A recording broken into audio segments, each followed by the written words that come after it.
ఎలా ఉంటాడో అలా ఉండిపోయాడు.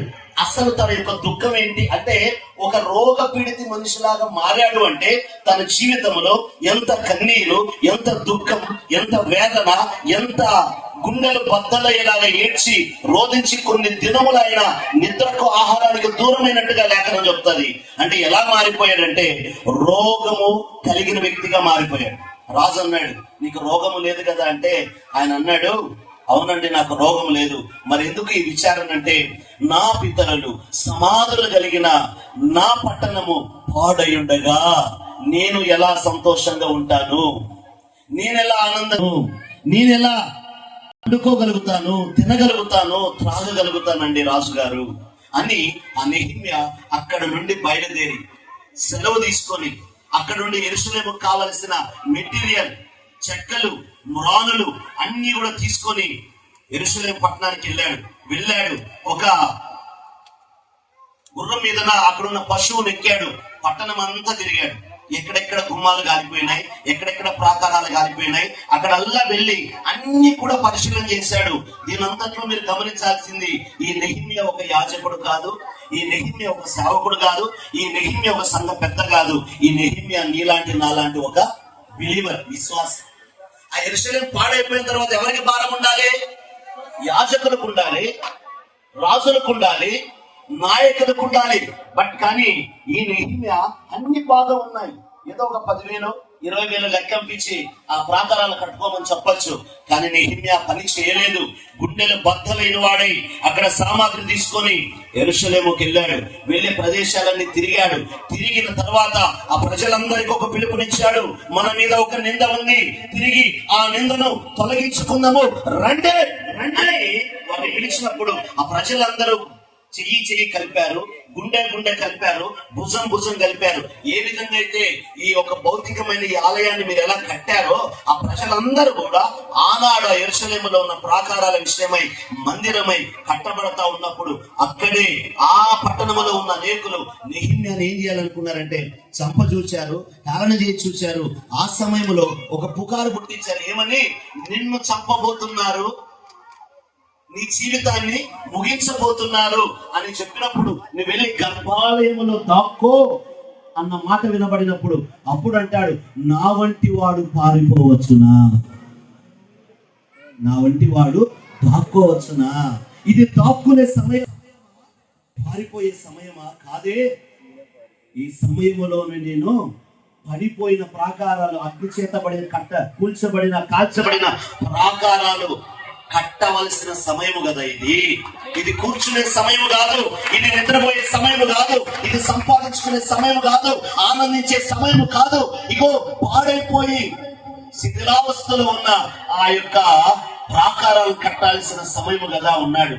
పాఠం ఏంటి అంటే, ఈ రోజు దేవునికి ఆలయంగా ఉండాల్సిన అనేక జీవితాలు, కుటుంబాలు దేనికి ఆలయంగా ఉన్నాయి?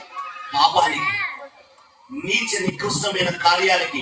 లోకములో దేవుడు నివసించాల్సిన హృదయాలలో కామ, క్రోధ, మోహ, మద, మాత్సర్యాలు, అసూయ, ద్వేషం, కుళ్ళు, కుతంత్రం, వ్యభిచారం, దొంగతనం, త్రాగుడు, హత్యలు, మానవంగాలు, ఘోరమైన సంఘటనలతో మానవుడు నింపబడిన వాడై, ఏ మానవుని కొరకై దేవుడు ప్రాణం పెట్టాడో, ఏ మానవుని కొరకైతే ఆ పరలోకాన్ని విడిచిపెట్టి మానవునిగా, దాసునిగా, రిక్తునిగా, శాయక మరణము పొందినట్టుగా తను తాను తగ్గించుకొని ఈ ప్రజల కొరకు ప్రాణం పెట్టాడు.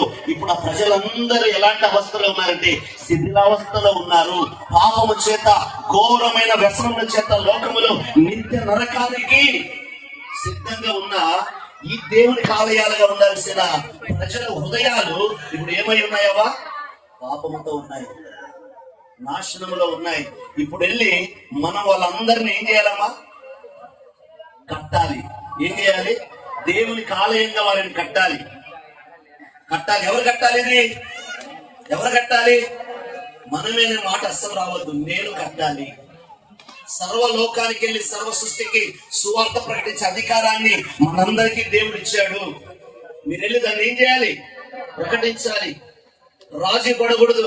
తాడో పేడో, చావో రేవో, ఈ లోకంలో ఏది ఏమైనా, చస్తే ఈ లోకంలో ఉంటాం, బ్రతికితే ఈ లోకంలో ఉంటాం, చస్తే పరలోకానికి వెళ్తాం. ఈ లోకంలో ఉద్యోగం పేరట, పెళ్లిళ్ళ పేరట, స్థలాల పేరట, ఇళ్ల పేరట ఆయన తక్కువ స్థితిగతుల్లో క్రీస్తుని అమ్ముకొనక నువ్వు శిష్యుని వలె, క్రైస్తవుని సైనికుల వలె ఈ నార్పల పట్టణంలో ఈ సహవాసములో ఉన్న నీవు వెళ్ళి ధైర్యము కలిగి రొమ్ము విరిచి, మీరు ఎప్పుడైనా చూసారా దండోర వేసాన్ని ఎట్లుంటాడు? మిగతా టైంలో దీనంగా ఉంటాడు, కానీ దండోర వేసే టైంలో ముఖ్యమంత్రి ఉన్నా, పిఎం ఉన్నా, సీఎం ఉన్నా, ఎమ్మెల్యే ఉన్నా, ఎంపీ ఉన్నా, ఆ ఇల్లు అయినా ఈ ఇల్లు అయినా ఏ సెక్టర్ అయినా రొమ్ము విరిచి తప్పిడి మోగించి ఓహో అని ప్రకటన చేసినట్టుగా ధైర్యము కలిగి జీవవాక్యమును చేత పట్టుకొని ఈ దేవుని కొరకు, ఏ క్రైస్తవుడు అంటే నీళ్లలో మునిగి, క్రైస్తవుడు అంటే బైబిల్ పట్టుకొని, క్రైస్తవుడు అంటే పేరు మార్చుకొని, క్రైస్తవుడు అంటే ఇళ్లలో వాక్యాలు పెట్టుకొని క్రైస్తే స్టాటస్ పెట్టుకునేవాడు కాదు. క్రైస్తవుడు అంటే, నిజమైన క్రైస్తవుడు అంటే క్రీస్తుని ధరించి దేవుని కొరకు నిత్యము పరిశుద్ధంగా పవిత్రంగా రాజీ పడక దేవుని కొరకు, దేశము కొరకు చావు రేవు దేవుని కొరకు దీక్షాదక్షతలు కలిగి ప్రభు కొరకు మండగలిగిన ఉన్నాడే వాడు నిజమైన క్రైస్తవుడు. క్రీస్తును పోలి, క్రీస్తు వలె ప్రేమించగలిగిన, క్షమించగలిగిన, ఆదరించగలిగిన, పవిత్రంగా పరిశుద్ధంగా తను తాను అమ్ముకోకుండా ప్రభు కొరకు నిజాయితీగా ఉండగలిగిన వారు ఉన్నారే, వారి నిమిత్తమై పరలోక పట్టణం ఎదురు చూస్తుంది, వారి నిమిత్తమై మహిమ కిరీటాలు ఎదురు చూస్తున్నాయి, వారి నిమిత్తమై నిజమైన మహిమ వస్త్రాలు ఎదురు చూస్తున్నాయి, వారి కొరకు దేవుడు ఎదురు చూస్తున్నారు. ఈ రోజు ఎంతమంది సిద్ధంగా ఉన్నారు? ఒకవేళ ఉంటే అందరూ ఒక నిమిషం కళ్ళు మూసుకొని ప్రార్థన చేసుకుందాం. ఒక నిమిషం ప్రార్థన చేసుకుందాం.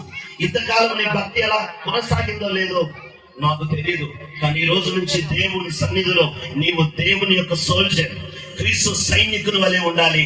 అందరి మీద సర్వాధికారం ఇవ్వబడింది.